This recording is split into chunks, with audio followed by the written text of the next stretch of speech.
Bienvenue sur Africa 24 pour cette nouvelle édition du 12-15. Au sommaire, en Côte d'Ivoire, le ministre de l'Intérieur a répondu favorablement aux militaires grévistes qui réclamaient l'arriéré de leur solde. Les détails dans cette édition. Au Burkina Faso, Michel Kafando a prêté serment ce mardi. Il dirigera le pays jusqu'aux élections de 2015. Le 15e sommet de la francophonie approche à grands pas. Il doit se tenir ces 29 et 30 novembre à Dakar, la capitale sénégalaise. Et cette année, les jeunes seront à l'honneur. En Côte d'Ivoire, des centaines de soldats ont manifesté dans tout le pays. Ce mardi, la vague de protestation est partie à Bouaké. Les militaires en colère réclament entre autres des arriérés de solde. Face à cette vague de protestation, le ministre de l'Intérieur, Ahmed Bakayoko, a annoncé des mesures allant dans le sens des revendications des manifestants. Je vous propose de l'écouter. Il y avait deux grandes préoccupations. Un groupe de militaires, ils sont 575 qui ont été recrutés, qui ont été intégrés dans l'armée en 2011 et ils demandaient la prise en compte de leur solde, des arrivées de solde à compter de 2009. La réponse, elle est positive. En fin novembre, ils auront une moitié. En fin décembre, ils auront l'autre moitié. L'autre groupe, le plus important, qui sont les caporaux, ils sont 8400, qu'ils demandaient leur prise en compte que leur solde, les arrivées de solde courent à compter de 2009. La réponse, elle est claire, elle est nette, elle est positive. Donc, tout ce qui reste, c'est de voir avec eux les modalités pour l'exécution. Nouveau président de la transition au Burkina Faso, le diplomate Michel Kafando dirigera le pays jusqu'aux élections prévues en 2015. Il a pris ses fonctions au terme d'une transition militaire de près de 3 semaines qui a suivi la chute du président Blaise Compaoré. C'était le 31 octobre. Ce mardi, le nouveau président a prêté serment à Ouagadougou, la capitale burkinabé. Reportage de notre correspondant au Burkina Faso, Wendiam Valentin Compaoré. Voici Michel Kafando, le tout nouveau président du Burkina Faso. En effet, plus de 2 semaines après la chute du président Blaise Compaoré et la prise du pouvoir par l'armée, ce diplomate qui a été désigné par la classe politique, la société civile et l'armée pour diriger la transition d'une année a prêté serment ce mardi à Ouagadougou. Son premier chantier, redorer l'image du pays. Si nous arrivons également à poser les bases d'une réconciliation nationale, je crois que nous avons passé un sillon. Nous ne pouvons que tracer un sillon. En 12 mois, on ne peut pas tout faire. Mais ceux-là qui viendront après vont trouver en tout cas un terrain balisé. C'est ce que nous comptons faire. Sinon, nous ne sommes pas des magiciens pour nous dire qu'on peut résoudre tous les problèmes. Mais nous ferons tout ce que nous avons à faire. Et nous sommes sûrs qu'en faisant les balises, ça va certainement être un sillon. Ça va être certainement, en tout cas, un travail bien préparé pour le prochain régime. Les défis de cette transition sont nombreux. Il s'agit, selon les observateurs, du rétablissement de la confiance entre les Burkinabés, de la sécurité et d'autres questions liées au développement du pays. Et pour cela, le nouveau président peut compter sur tous les Burkinabés. Nos attentes, c'est que Dieu l'accompagne, que le peuple du Burkina Faso puisse l'accompagner dans sa mission et qu'il puisse effectivement réussir cette mission parce qu'il a déjà pris conscience lui-même. Dès ses premiers mots, il dit que c'est une responsabilité redoutable. Moi, je pense qu'il a besoin de chaque fils, de chaque fille du Burkina Faso. Une prestation de serment saluée par la communauté internationale pour qui ce processus de transition doit aboutir à des élections en 2015. Nous sommes bien sûr contents d'être arrivés à cette étape. C'est grâce au peuple burkinabé et tout ce qu'ils font. C'est leur pays et c'est leurs efforts qui nous sont fait arriver à ce niveau-là. Aujourd'hui, c'est une étape dans la bonne voie. Comme vous le savez, il y a encore un long chemin à faire, mais nous sommes prêts à accompagner tous les participants à voir comment on avance dans ce sens-là. C'est la première fois dans l'histoire du Burkina qu'a lieu une passation de charge entre 2 chefs d'État.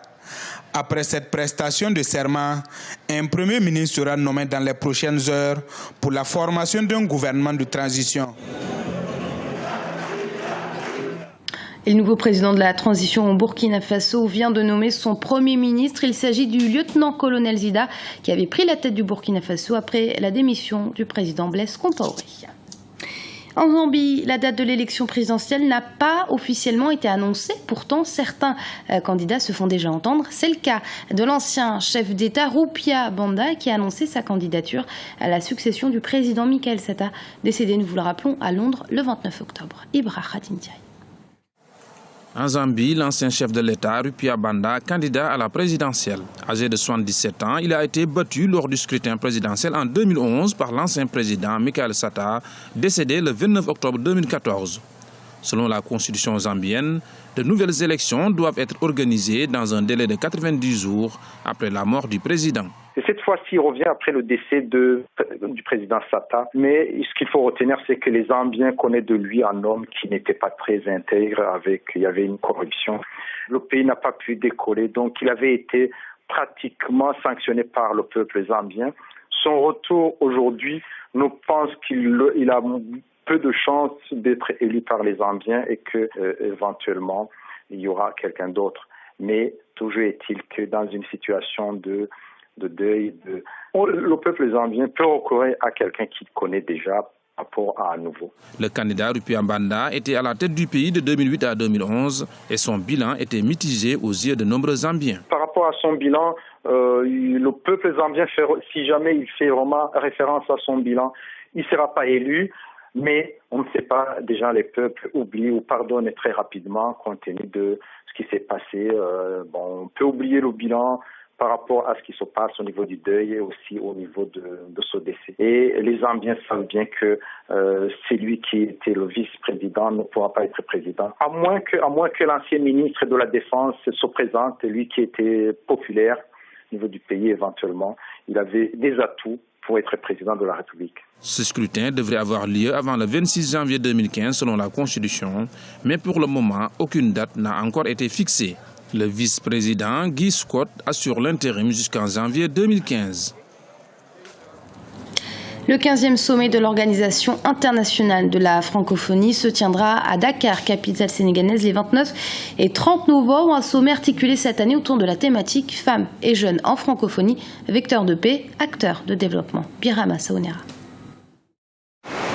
Le 15e sommet de l'Organisation internationale de la francophonie se tiendra à Dakar, au Sénégal, les 29 et 30 novembre prochains. Pour cette édition, les jeunes seront à l'honneur grâce au thème « Femmes et jeunes en francophonie, vecteurs de paix, acteurs de développement ». Ainsi, la jeunesse africaine consciente de son rôle et de son impact dans la marche de la francophonie se mobilise. Objectif, réclamer des initiatives concrètes pour répondre aux défis sociaux, économiques et politiques en faveur de jeunes au sein de l'OIF. Le 15e sommet de la francophonie est un sommet visible, un sommet qui suscite beaucoup d'espoir chez les jeunes sénégalais, les jeunes africains, les jeunes de l'espace francophone de manière générale. Je pense qu'on doit aller au-delà des discours, avoir des actions concrètes et suivies pour faire de la question de l'emploi des jeunes la question centrale même du développement de nos États. La jeunesse représente 60% de la population dans l'espace francophone. Aujourd'hui, la prise en compte des besoins de cette jeunesse est plus que nécessaire pour le développement de l'organisation transcontinentale ayant en partage la langue française et certaines valeurs universelles. Les pays africains en croissance forte sont des pays anglophones, donc les pays francophones les suivent un peu. Les modèles aujourd'hui au niveau culturel, musical, etc. se tournent vers l'Afrique anglophone. Donc quelque part, c'est vrai que les pays anglophones et les jeunesses anglophones prennent le lead sur beaucoup de choses et puis embarquent avec elles les jeunesses francophones qui s'y retrouvent. Ce sommet de la francophonie regroupera des délégations de 77 pays membres de l'Organisation internationale de la francophonie, des représentants des organisations internationales, des acteurs économiques, culturels et sociaux sont également attendus dans le cadre de cette manifestation. Une rencontre au cours de laquelle sera désigné le prochain secrétaire général de l'OIF en remplacement de l'ancien président sénégalais Abdou Diouf. Les employés de Gabon Télécom, la filiale de Maroc Télécom, est en grève depuis le jeudi 13 novembre. La fusion il y a 7 ans de la maison mère et de la filiale a généré des différences de salaire entre les employés. Les grévistes revendiquent le respect des accords signés entre la direction et les travailleurs et menacent, si leurs revendications ne sont pas satisfaites, de couper les lignes téléphoniques et Internet. Hanan Farou. Une grève illimitée. Une partie des employés de Gabon Télécom est à l'arrêt depuis le 13 novembre. Le personnel revendique le respect des accords signés avec la direction après la privatisation de 2007, date à laquelle Maroc Télécom avait racheté l'opérateur gabonais. Quelques 1200 employés avaient alors été licenciés. 7 ans après, le personnel de Gabon Télécom conteste l'augmentation de la masse de travail pour un salaire qui n'a pas changé. Les salariés estiment que la fusion de Gabon Télécom et de Liberty a entraîné pour eux un cumul de charges non compensées par des augmentations salariales. En conséquence, ils estiment que la société reste à leur devoir 97 mois de salaire. Avec un chiffre d'affaires de 48 milliards réalisé au premier semestre de l'année 2014 et un revenu de services en hausse de 32% sur la même période, la société a suffisamment de ressources pour répondre aux revendications des salariés. Lors du rachat par Maroc Télécom, Gabon Télécom et sa filiale mobile Liberty sont fusionnés, mais le personnel de l'ex-Libertiste reste mieux payé, une injustice que le syndicat gabonais des télécommunications souhaite corriger. Au-delà de la situation au sein de l'entreprise de téléphonie, cette grève donne une indication sur le climat social au Gabon. Il faut se rendre compte aussi que le climat social est particulièrement tendu en cette période sur le territoire de la République gabonaise.